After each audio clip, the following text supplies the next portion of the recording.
Welcome to FF media. ఈ రోజు తెలంగాణ రాష్ట్రంలో బడ్జెట్ కేటాయించడం జరిగింది. అది అందరికి తెలిసిందే. మన రేవంత్ రెడ్డి గారు బీసీలకి మంచి శుభవార్త తీసుకొచ్చిండబ్బా. తెలుసుకోవాలని ఉందా?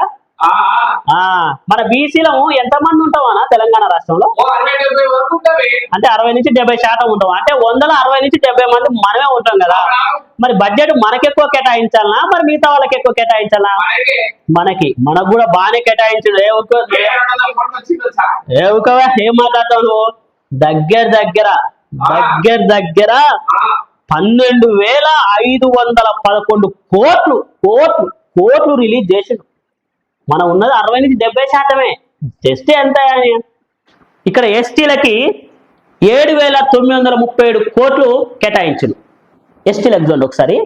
ఎస్టీలకేమో 7,937 కోట్లు. ఇక్కడ ఎస్సీలకు చూడండి.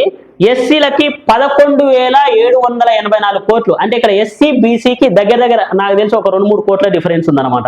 ఇక్కడ బీసీలకు మాత్రం 12,511 కోట్లు. మళ్ళా మొండి చేయి చూపెట్టిందని చెప్పుకోవచ్చు. ఇంకా చూడండి మనం బీసీలో ఏ లెవెల్ ఉన్నాం.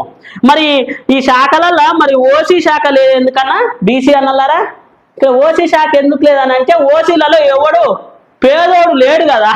ఇంకా అది మనకు తెలియదు కదా.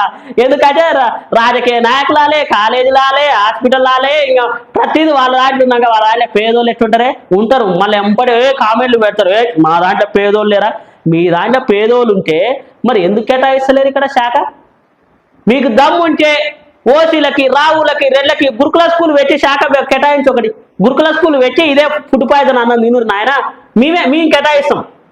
నేను ఒకటే చెప్తా ఉన్నా, బీసీలకి మనకు కావాల్సింది ఇలాంటిది కాదు. 12,511 కోట్లు కాదు. యాక్చువల్గా 20,000 కోట్లు విడుదల చేస్తామని చెప్పారు. కానీ ఇల్లు కూడా ఎంత ఖర్చు పెడతారో తెలుసా? నాకు తెలిసి 1,000-2,000 కోట్లు ఖర్చు పెడతారు. రిమైనింగ్ అంతా దొబ్బేస్తారు. ఇంకా అవన్నీ మన మంత్రులు, ముఖ్యమంత్రులు, ఎమ్మెల్యేలు ఇంకా అలా దేవులాలు ఇట్లా నింపుకొని అమ్మయ్యా అబ్బా ఓ అని ఇంకా తిన్నదా బో అంటారు. ఇంకా అట్లా అంటారు అనమాట. అన్నా నేను ఒకటే చెప్తా ఉన్నా, బీసీ సోదరులారా ఒకసారి ఆలోచన చేయండి. మనకి రాజ్యం వస్తే ఎవరైతే ఇలా బడ్జెట్ కేటాయించరో వాళ్ళకి మనం కేటాయిద్దామే. మనకు కావాల్సింది బర్రెలు, గొర్రెలు, ఈ చేపలు ఇవన్నీ కాదు నాయన. మనకు కావాల్సింది మనకు రాజ్యం కావాలా. రాజ్యం అయితే 12,000 కోట్లు కాదు, ఈ 3 లక్షల కోట్లు మన బీసీలే ఉంటాయి. ఎందుకంటే మన జనాభా అంత పెద్దగా ఉంది నాయన. అర్థం చేసుకోండి జరా. కాబట్టి మీరు రాబోయే ఎలక్షన్స్ లో ఇంకా మీరు ఎవరికి ఓటేస్తారో మీరే తెలుసుకొని మీ గుణమే చేసుకొని చెప్పుకోరు ఒకసారి.